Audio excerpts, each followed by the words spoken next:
નર્મદા જિલ્લામાં social media પર ડુમખલ ગામ અને પોપટ અંગેની ટિપ્પણી કરતા મામલો ગરમાયો છે અને આદિવાસી સમાજના લોકોએ પોલીસ સમક્ષ કાર્યવાહી કરવાની માંગ કરી છે।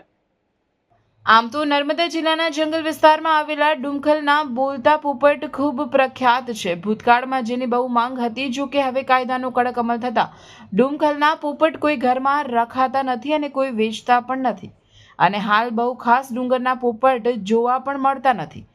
એક સમય એવો હતો કે શૂલપાણેશ્વર મહાદેવનો મેળો થતો હતો, જેમાં આ ડુમખલના પોપટ જંગલ વિસ્તારમાંથી લોકો વેચવા પણ આવતા હતા। ત્યારે આ ડુમખલ અને પોપટને લઈને બે રાજકીય પાર્ટીના આગેવાનો સોશિયલ મીડિયામાં વિવિધ પોસ્ટ મૂકી કટાક્ષ કરી રહ્યા છે ને જે વધુ ચાલતા ગ્રામજનોએ સામે આવી ગામના નામનો ઉપયોગ કરી બદનામ ન કરવા અને ડુમખલ ગામના નામની પોસ્ટ મૂકનારા સામે ગુનો નોંધવાની માંગ કરી છે। મોટી સંખ્યામાં ગ્રામજનો ડેડિયાપાડા પોલીસ સ્ટેશન ગયા હતા અને લેખિત રજૂઆત કરી હતી, જે મુજબ ડુમખલ ગામના ગ્રામજનોમાં ફરિયાદી વસાવા અનિરુદ્ધ પારસિંગભાઈ વસાવા, માનસિંગ મોતી વસાવા, નિમજી ખીમા વસાવાએ ભરૂચના રાજેશ વસાવા, ડેડિયાપાડા આણંદુના Anand Vasava, voice of tribal Facebook ID રાજપીપળાના વિપુલ માછી અને અજાણ્યા ઈસમો આવા 5 શખ્સો સામે ફરિયાદ નોંધાવવા માંગ કરી છે। વાત એમ છે કે 5 માર્ચ 26 થી 8 માર્ચ 2026ના સમયગાળા દરમિયાન કેટલાક લોકોએ પોતાની ફેસબુક આઈડી પર એક વાંધાજનક પોસ્ટ કરી હતી, જેમાં એવું લખ્યું હતું કે ડુમખલમાં એક પોપટને ડૂબકી લગાવવાની 60 લાખ કિંમત ચૂકવવી પડી, જલ્દી એ પોપટને પાંજરે પૂરવામાં આવશે। તેમ પહાड़ी पोपट की कहानी सुनोगे क्या? डुमखल गांव में पहाड़ी पोपट किसी दूसरे के घर में ચોંચ ડૂબકે ઉડ ગયા બોલતા હોવાની વાંધાજનક રીલ્સ અપલોડ કરી હતી। તેમજ એક પીળા કંઠવાળો જેને પોતાના ઘરમાં કરતા બીજાના ઘરમાં ડૂબકી લગાવવાનો બહુ શોખ છે। નવા તાજા સમાચાર કહેવાતા મસીહાનું લફરું બહાર આવ્યું છે।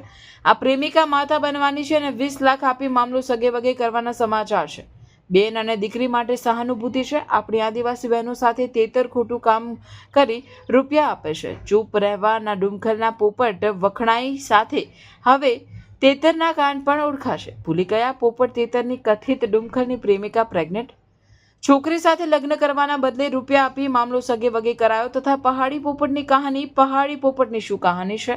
તેતરની ગર્લફ્રેન્ડ પ્રેગ્નેન્ટ, ડુમખલમાં 60 લાખ આપીને પતાવી દીધા। આવી વાંધાજનક પોસ્ટો સોશિયલ મીડિયાના અલગ અલગ માધ્યમથી પોસ્ટ કરી હતી। જો કે આ પોસ્ટ આડકતરી રીતે નર્મદા જિલ્લાના 2 પત્ની ધરાવતા એક કદાવર નેતાની વિરુદ્ધમાં લાગે છે અને તેને સમર્થન આપતા હાલમાં જ બીટીપીમાંથી ભાજપમાં જોડાયેલા પ્રફુલ્લ વસાવાએ આ નેતાના કારસ્તાનને બહાર પડવું જોઈએ તેવી માંગ કરી રહ્યા છે। જો કે દિન 2માં આ કામના આરોપીઓ ઉપર કાયદેસરની કાર્યવાહી કરવામાં નહીં આવે તો સમગ્ર ગામના લોકો તથા આદિવાસી સમાજના લોકો પોલીસ સ્ટેશન આવીને ધરણા પ્રદર્શન કરી ગાંધી ચિંધ્યા માર્ગ પર આમરણ ઉપવાસ કરવાની ચીમકી પણ ઉચ્ચારી છે। હવે નર્મદા જિલ્લાની સોશિયલ મીડિયાની વોર પોલીસ બારણે સુધી પહોંચી ગઈ છે, ત્યારે પક્ષ વિપક્ષ તરફથી આક્ષેપ પ્રતિ આક્ષેપનો દૂર ચાલુ છે। ત્યારે આ વખતે સ્થાનિક સ્વરાજ્યની ચૂંટણી ભારે રસપ્રદ રહેશે તેમ લાગી રહ્યું છે। જે લોકો અમારા ગામના ખોટી રીતે પોપટનું નામ લઈને જે મા બેન દીકરીઓ પર એ લોકો આક્ષેપ કરે છે, એમની પર એમનામાં તાકાત હોય તો એકવાર અહીંયા સાબિતી લઈને અહીંયા આવી જાય। જો તમને તમારે પર કોઈ બી પ્રૂફ હોય તો અમે આખી જિંદગી તમારે ત્યાં આવીને પોતા મારવા માટે તૈયાર છે। જો તમે ખોટા સાબિત થયા ને તો ડેડિયાપાડામાં એનો વરઘોડો અમે કાઢશું। એ ખુલ્લી ચેલેન્જ આપીએ છીએ અમે આખા વિસ્તારના લોકોને, આખા ડેડિયાપાડા, ચીગદા અને શાકબારાના આખા આદિવાસી સમાજને આપણે અહીંયા ભેગો કરીશું અમે અને એ લોકોને અહીંયા વરઘોડા નીકળશે। એ સરકારને બી મારે એ જ માંગ છે કે સરકાર જે નારી સુરક્ષાની વાત કરે છે એમની મારે અહીંથી આ પોલિટિશિયનમાંથી વિનંતી છે કે આવા નરાધમોને અહીંયા પકડી લાવો। ખોટી રીતે અમારી મા બહેનો પર આક્ષેપો કરે છે એમને અહીંયા પોલીસ પકડી લાવવી જોઈએ અને જેવી રીતે સુરતમાં અને મોટી મોટી સિટીમાં વરઘોડા નીકળે છે એવી રીતે ડેડિયાપાડામાં પણ આ નરાધમોનો વરઘોડા નીકળવા જોઈએ, એ અમારી માંગ છે। અને ત્યાં કેટલાક જે લોકો છે એમને ખોટી માહિતી આપવામાં આવે છે કે ડૉક્ટર પ્રફુલ્લ વસાવા એ ડુમખલ ગામને બદનામ કરવા માટેની પ્રયત્નો કરી રહ્યા છે। તો મારે એ જેટલા લોકો ત્યાં આવેદનપત્ર આપવા ગયા છે અને જેમણે બી નિવેદન આપ્યા છે એ બધાને મારે એક પ્રશ્ન છે, શું ડૉક્ટર પ્રફુલ્લ વસાવાએ ડુમખલ ગામ વિશે કે આ પ્રકરણ વિશે કોઈ મીડિયામાં આજ દિન સુધી તમે નિવેદન જોયું છે મારું? અથવા મેં મારા ફેસબુક અકાઉન્ટ થકી કોઈ પોસ્ટ કરેલી છે કે કોઈ જગ્યાએ મેં કોમેન્ટ કરી હોય તો બતાવો. માત્ર ને માત્ર ડૉક્ટર પ્રફુલ્લ વસાવા આ કામ કરે છે કે જેઓ આદિવાસી સમાજના નામે ચૂંટાઈ આવે છે અને ત્યારબાદ આ જ સમાજના લોકોને ભૂલી જાય છે. અને એમની સામે હું હંમેશા અવાજ ઉઠાવતો હોઉં છું. મેં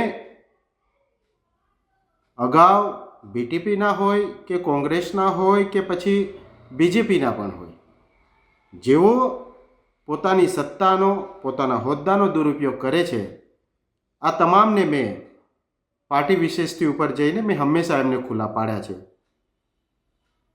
આ ડેડિયાપાડા પંથકમાં જ્યારે આપણા આ બધા નેતાઓ પણ નહીં હતા ત્યારે અમે આ વિસ્તારમાં અંદર આવીને લોકોને જનજાગૃતિ માટે કાર્યક્રમો ચલાવ્યા છે. લોકોને કેવી રીતે પોલીસ સ્ટેશનોમાં જવાનું, આપણા હક અધિકાર શું છે, કેવી રીતે આવેદનપત્રો બનાવવાના, કેવી રીતે અરજીઓ કરવાની, આ તમામ માટે અમે ખાસો સમય આપ્યો છે. કોઈ એક રાજકીય વ્યક્તિ પોતાના વ્યક્તિગત મહત્વાકાંક્ષાઓના આધારે જ્યારે આ સમાજને ગુમરાહ કરે છે તો મારે એમને એટલું જ છે કે આ માત્ર ને માત્ર જે લોકો ત્યાં આવ્યા છે એમને માત્ર એ જ એજન્ડો છે કે ભાઈ ડૉક્ટર પ્રફુલ્લ વસાવા એ ડુમખલ વિસ્તારને બદનામ કરવાની વાત કરે છે.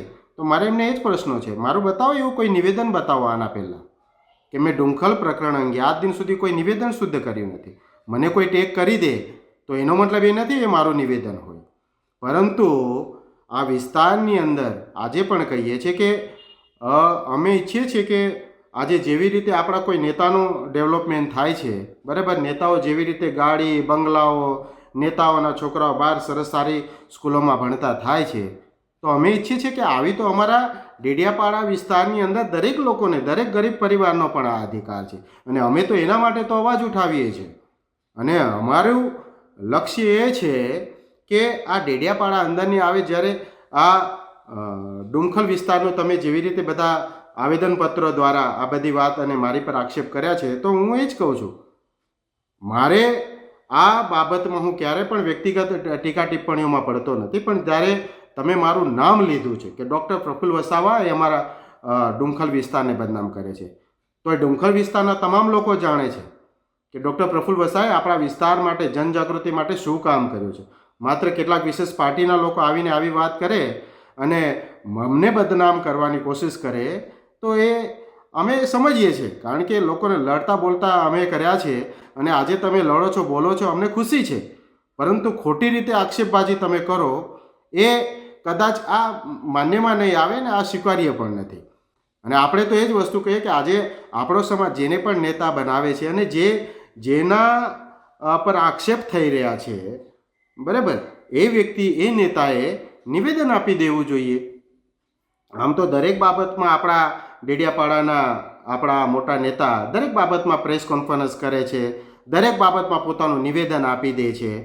તો જ્યારે આખા સોશિયલ મીડિયામાં આજે એક બે લોકોને ખબર નથી પડી, આજે તમે આવેદનપત્ર આપ્યું તો ગુજરાતના તમામ કરોડો લોકોને પણ ખબર પડી છે કે ડેડિયાપાડા વિસ્તારમાં આવી કંઈક ઘટનાઓ બની છે અને આવું સોશિયલ મીડિયાની અંદર વાયરલ થઈને એ વાત ચાલી રહી છે.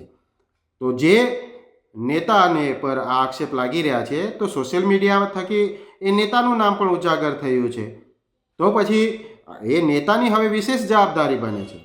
આ સમાજ ત્યારે તમને ખભા પર બેસાડીને નાચે છે અને જ્યારે જ તમારા પર આવા આક્ષેપ લાગે છે તો તમારે લોકોને જવાબ આપી દેવો જોઈએ